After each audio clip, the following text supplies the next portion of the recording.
நம்ம வழக்கமாக இந்த வார்த்தையே வாரியார் சாமி சொன்னது தான்.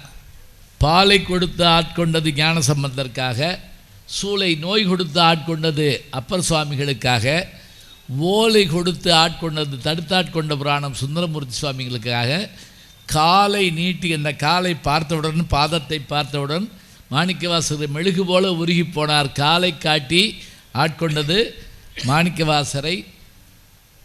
அதுக்கு மேலே ஒன்று சொன்னாருங்க, சேலை கொடுத்து ஆட்கொண்டது அந்த திரௌபதியை. அதற்கு காரணம் அந்த கண்ணபெருமான். அற்புதமான வார்த்தை இது.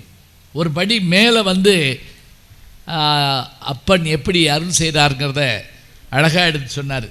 அதே போல் விதியை மட்டுமில்லை திதியையும் மாற்றக்கூடிய ஆற்றல் உண்டு அப்படிங்கிறதுக்கு பாரத கதையிலிருந்து துரியோதனை வந்து தேதி கேட்குறாங்க. நாங்கள் ஜெயிக்கிறதுக்கு தேதி வச்சு கொடு. யார்கிட்ட கேட்குறான்? சகாதேவன்ட்டு கேட்குறான். சகாதேவன் யார்? பாண்டவர் 5 பேரில் ஒரு ஆள். வந்த உடனே சகாதேவனை உள்ளே கூட்டு போய் தேதி வச்சு கொடுக்குறான். திரும்பி வந்த உடனே கேட்டான், தர்மம் கேட்டான், என்ன உன்னை உள்ளே கூட்டு போனானே? இல்லை, என்னைக்கு போர் தொடங்குனா ஜெயிக்கலாம்னு என்கிட்ட கேட்டான். வச்சு கொடுத்தியா? ஆமாம். ஏண்டா இப்படி செஞ்ச? பீமன் கேட்டான். தர்மம் சொன்னான். கல்வி தர்மம் எது என்றால் கற்றதை சொல்லாமல் இருந்தால் அதற்கு பேர் கல்வியே கிடையாது. அவன் எதிரியாக இருந்தாலும் சொல்லணும். இப்போ இவன் சொல்லிட்டான், சரி, இவன் சொல்லிட்டான், அவன் ஜெயிச்சிட்டான்னு என்ன பண்ணுறது?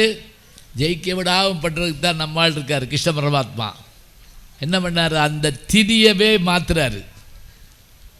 அதில் அந்த நாளைக்கு கொடுக்க வேண்டியது இதுகளை இன்றைக்கே செய்கிறாங்க. அமாவாசைக்குரியதெல்லாம் சூரிய சந்திரர்கள் ஆச்சரியத்தோடு வந்தாங்களாம். என்ன கிருஷ்ணா, நீயே இப்படி பண்ணலாமா? என்ன பண்ணுற? நாங்கள் 2 பேரும் ஒருத்தர் சந்திக்கிற நாள் தானே அமாவாசை. அதாவது என்ன, பூமியுடைய நிழல் அது வந்து அந்த சந்திரன் மேலே விழுகிற போது அது அமாவாசையாக மாறிடும். வளர்பிறை தேய்பிறை வந்து நாங்கள் சந்திச்சா தானே அமாவாசை. நீ இன்றைக்கே கொண்டாடுறிய? அப்படியா? சந்திக்கிறதுனா என்ன? நாங்கள் 2 பேரும் நேருக்கு நேரம் பார்க்கணும். இந்த தான் 2 பேரும் நேருக்கு நேரம் பார்த்தீங்கல்ல, அமாவாசை வந்துருச்சு, போயிட்டு முடிஞ்சு போச்சு. அவர் தாங்க கிருஷ்ணன். அழகாக சொன்னார். எத்தனை நிலை இருந்தாலும் அதை மாற்றி தரக்கூடிய தன்மை அவருக்கு உண்டு. பாண்டிய நாட்டுக்கு பாட வந்த ஹேமநாத பாகவதர் யார்? பாலையா வருவார்கள் திருவிளையாடல் படத்தில். உண்மையிலேயே ஆணவத்துக்கு ஒரு மனுஷனை அடையாளம் காட்டணும்னா அவரை தான் காட்டணும். அந்த பாட்டு பாடி முடிஞ்ச உடனே அந்த பாண்டிய மன்னன் பரிசு எடுத்துட்டு வரக்கூடா, இந்த சாதாரண பரிசுக்காக நான் இந்த பாட்டை பாடினேன் என்கிறாயா? பின் ஏன் பாடினேன் என்று கேட்கிறாயா? நான் பாடி உன் புலவன் தோற்றால் இந்த பாண்டிய நாடே எனக்கு அடிமை. பிறகு ஒரு பயல் வாயை திறந்து பாடக்கூடாது. அவங்க உடனே அவர் சொல்லுவார், எங்கள் நாட்டு புலவர்கள் ஒன்றும் குறைந்தவர்கள் இல்லை சொல்லிட்டு உறுதி கொடுத்துருவாருங்க. நான் எப்படி பாட முடியும்னு அந்த இவர் கேட்பார் பானபத்திரர். உடனே சிவபெருமானை போய் கேட்ட உடனே சிவபெருமான் விறகு வெட்டியாக வந்து அவருக்காக விறகு வெட்டி வெற்று அந்த ஹேமநாத பாகவதரை ஒரு மிரட்டி ஊரை விட்டே ஓட வைப்பாருங்க. இந்த படம் வந்தபோது, திருவிளையாடல் படம் வந்தபோது பாலையாவுக்கு பாடினவர் பாலமுரளி கிருஷ்ணா. அதாவது சங்கீத உலகின் சாம்ராட் அவர். சிவனா நடிக்கிற சிவாஜி கணேசனுக்கு பாடுறவர் நம்ம டிஎம் சௌந்தரராஜன். எல்லாரும் போய் என்ன சொன்னாங்களா பாலமுரளி கிருஷ்ணாட்ட, ஏங்க நீங்கள் பெரிய சங்கீத சக்கரவர்த்தி, சாதாரண சினிமா பாட்டுக்காரத்தை தோற்று போகிறதா அப்படின்னு கேட்டுருக்காங்க. ஏன்னா படத்தில் அப்படி வருது இல்லையா, பாடாதீங்க அப்படின்னு இருக்காங்க. அவர் சொன்னார், நான் பாடுவேன்.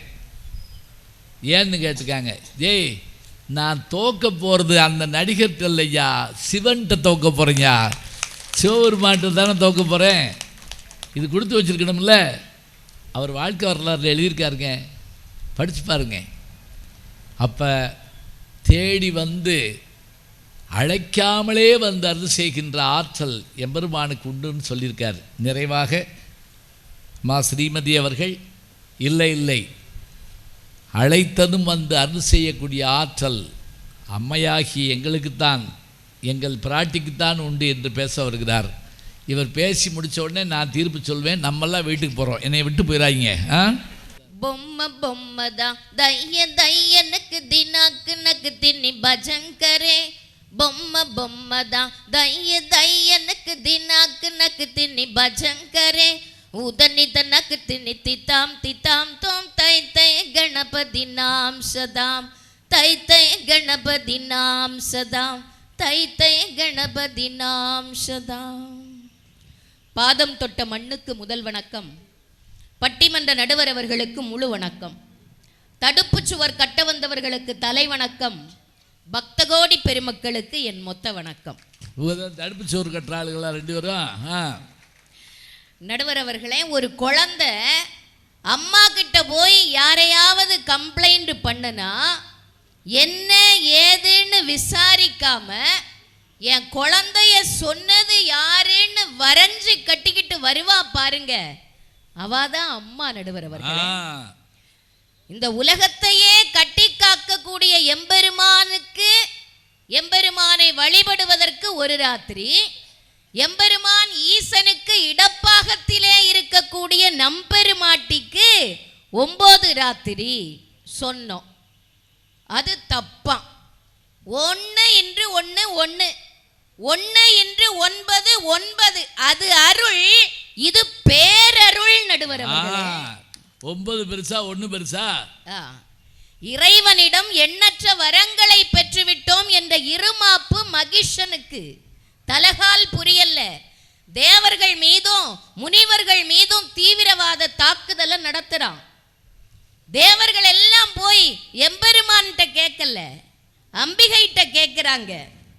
தேவர்களுக்காக வேண்டி அம்பாள் இறங்கி வரா, இறங்கி வரா, சூரனை சம்ஹாரம் பண்றா. அவளை சாந்தப்படுத்துறோம் நாம. எப்படி? ஐகிரி நந்தினி நந்தித மேதினி விஸ்வ வினோதினி நந்தனுதே. ಗಿರಿವರ ವಿಂಧ್ಯ ಸಿರೋದಿನಿ ವಾಸಿನಿ ವಿಷ್ಣು ವಿಲಾಸಿನಿ ಜಿಷ್ಣುನುದೇ. ಭಗವದಿಗೆ ಶಿತಿ ಕಂಠ ಕುಟುಂಬಿನಿ ಭೂರಿ ಕುಟುಂಬಿನಿ ಭೂರಿ ಕೃತೆ. ಜಯ ಜಯ ಹೇ ಮಗಿಸಾಸುರ ಮರ್ದಿನಿ ರಮ್ಯ ಗಬರ್ತಿನಿ சைலசுதே. அம்பாளை சாந்தப்படுத்தி விஜயதசமியில வச்சிருக்கிறோம். இவங்க என்னடான்னா கோபத்தை கிளப்பிக்கிட்டு இருக்காங்க. திருப்பி வந்து வேண்டியவர்களுக்கு வேண்டிய பொழுது வேண்டியதை வழங்கக்கூடியவள் அம்பாள்ங்கிறத அனுபவபூர்வமாக உணர்ந்த மகாகவி அம்பிகையை சரண் புகுந்தால் அதிக வரம் பெறலாம் அப்படின்னு சொல்லிட்டார். நம்முடைய தமிழ் முனி அகத்திய முனி அம்பாள் அருளக்கூடியவள், அவளை எப்படி அழைக்கிறதுன்னு வழிகாட்டி இருக்கிறாரு நடுவர் அவர்களே. அகத்திய மாமுனிவன் மூலக்கனலே சரணம் சரணம், முடியா முதலே சரணம் சரணம், கோலக்கிளியே சரணம் சரணம், குன்றாத ஒளி குவையே சரணம், நீலத்திருமேனியிலே நினைவாய் நினைவற்றெளியே நின்றேன் அருள்வாய், வாலை குமரி வருவாய் வருவாய், மாதா ஜெய ஓம் லலிதாம்பிகையே, மாதா ஜெய ஓம் லலிதாம்பிகையே, மாதா ஜெய ஓம் லலிதாம்பிகையே, மாதா ஜெய ஓம் லலிதாம்பிகையே, மாதா ஜெய ஓம் லலிதாம்பிகையே. பாடுனா இப்படி பாடணும், சரிதா? பெண்கள் எல்லாம் நல்ல கணவன் கிடைக்கணும்னு பெண்கள்ல கன்னி பெண்கள் திருவிளக்கு பூஜை வழிபாடு பண்ணுவாங்க. சுமங்கலி பெண்கள் வாழ்க்கை வளமா இருக்கணும் அப்படின்னு வழிபாடு பண்ணுவாங்க. அம்பாள் அருளை கொடுத்தவள், அருளை கொடுக்கின்றவள், இனி கொடுப்பாள் அப்படி நம்பி அவளை அழைக்கிறாங்க. எப்படி அழைக்கிறாங்க? சகோதரிகளுக்கெல்லாம் தெரியும். திருவிளக்கு பூஜையில் நீங்க பங்கு பெற்றிருப்பீங்க இல்லையா? அழகா பாடுவாங்க பாருங்க. நெற்றியில் உன் குங்குமமே நிறைய வேண்டும், நெஞ்சினில் உன் திருநாமம் நிலவ வேண்டும், கற்றதெல்லாம் மென்மேலும் பெருக வேண்டும், கவிதையிலே உன் நாமம் வாழ வேண்டும், சுற்றமெல்லாம் நீடூழி வாழ வேண்டும், ஜோதியிலே நீ இருந்து ஆள வேண்டும்.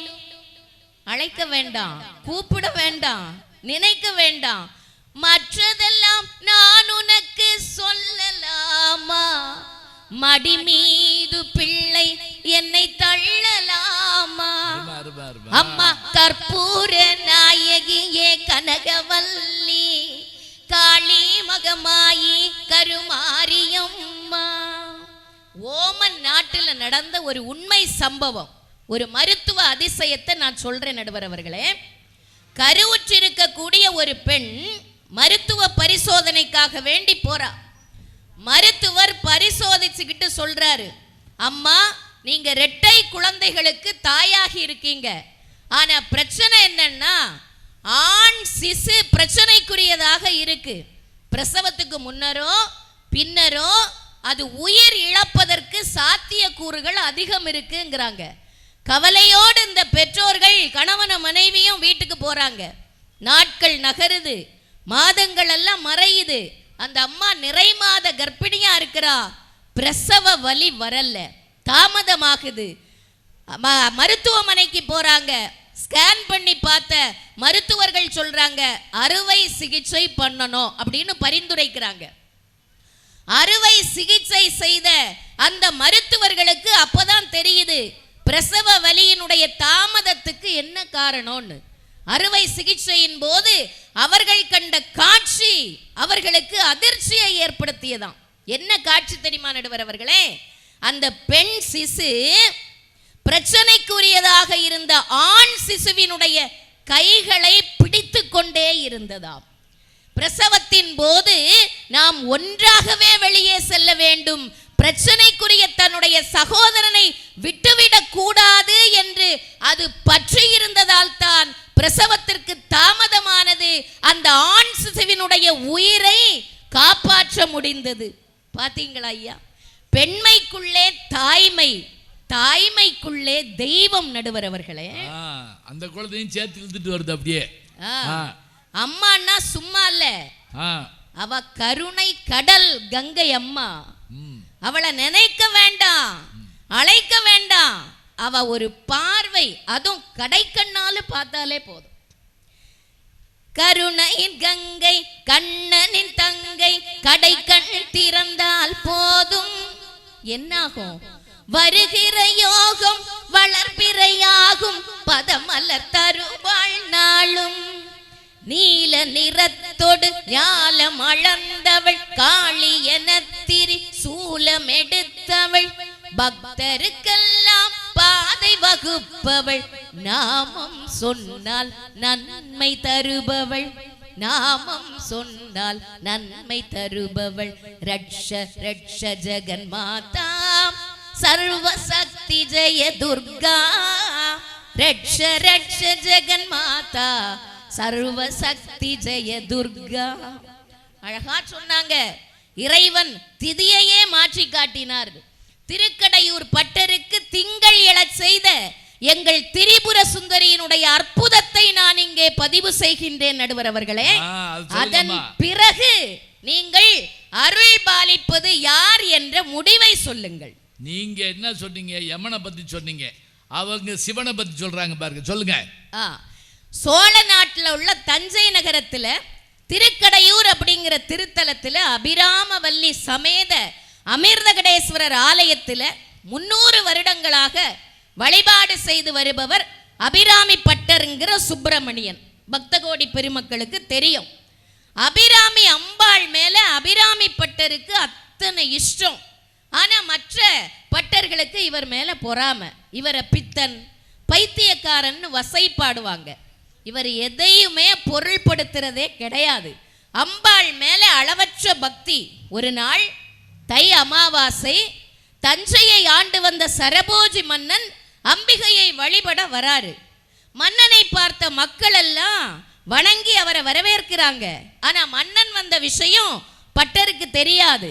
அவர் பக்தியில ஆழ்ந்திருக்கிறாரு. இதுதான் தக்க சமயம்னு நினைத்து மற்ற பட்டர்கள் எல்லாம் இல்லாததையும் பொல்லாததையும் போட்டு கொடுக்கறாங்க. மன்னன் சற்று நேரம் யோசிக்கிறான். அப்புறம் பட்டரை தட்டி, இன்று என்ன திதி என்று கேட்கிறார். நீங்க சொன்ன திதி அதே திதி.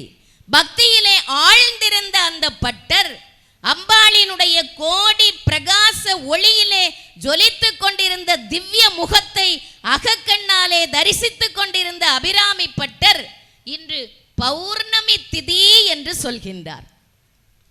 பௌர்ணமி திதி என்றால் இன்று இரவு வானில் நிலவு வருமா என்று மன்னர் மறுபடியும் கேட்கிறார். நிச்சயம் வரும் அப்படிங்கிறார். இப்ப மன்னனுக்கு சரியான கோபம். இன்று இரவு வானில் நிலவு வரவில்லையானால் உமக்கு மரண தண்டனை, இது அரச கட்டளை அப்படின்ட்டு போயிட்டார். மன்னனும் பரிவாரங்களும் போனதுக்கு அப்புறமா தான் அங்கு நடந்தது என்ன அப்படிங்கிறது அபிராமி பட்டருக்கு தெரிய வருது. தாங்கொன்னா கவலை.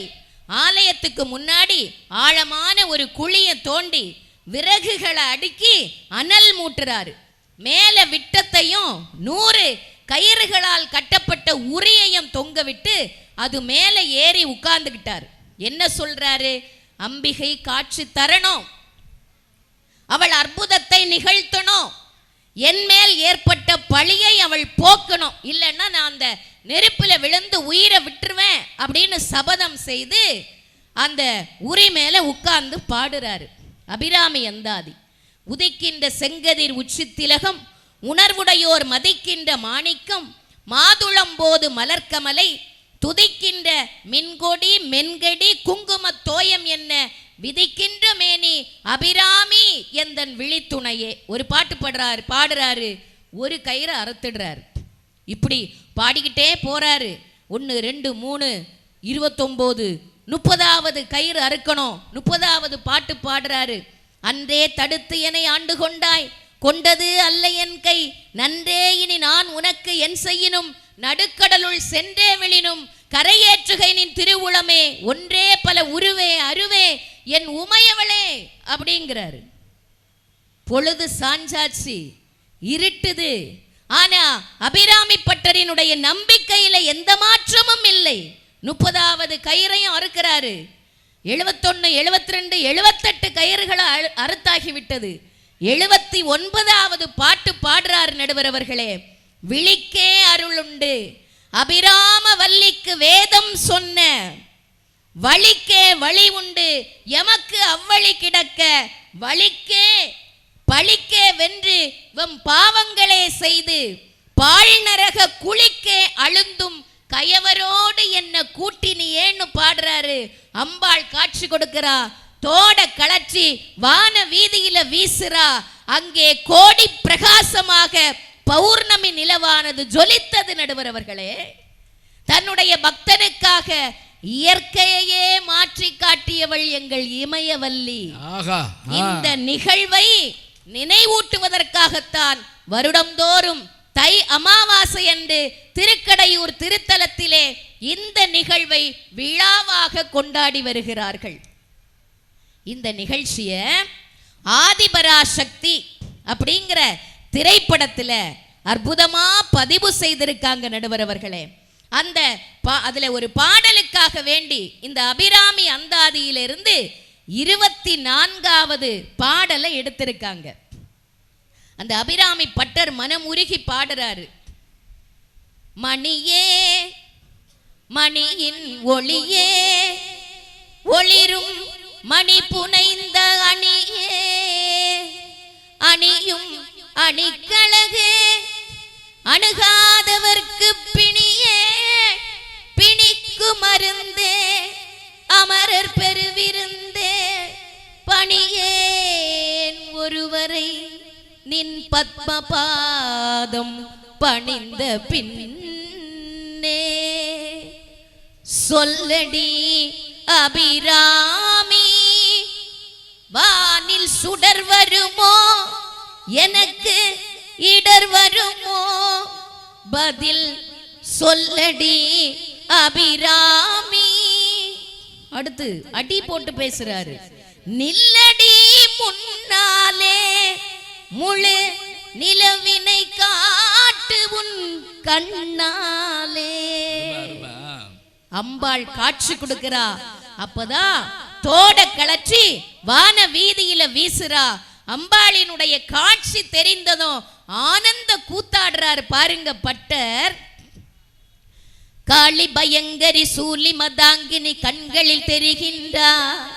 கண்கள் சிவந்திடும் வண்ணம் எழுந்தொரு காட்சியும் தருகின்றாள்.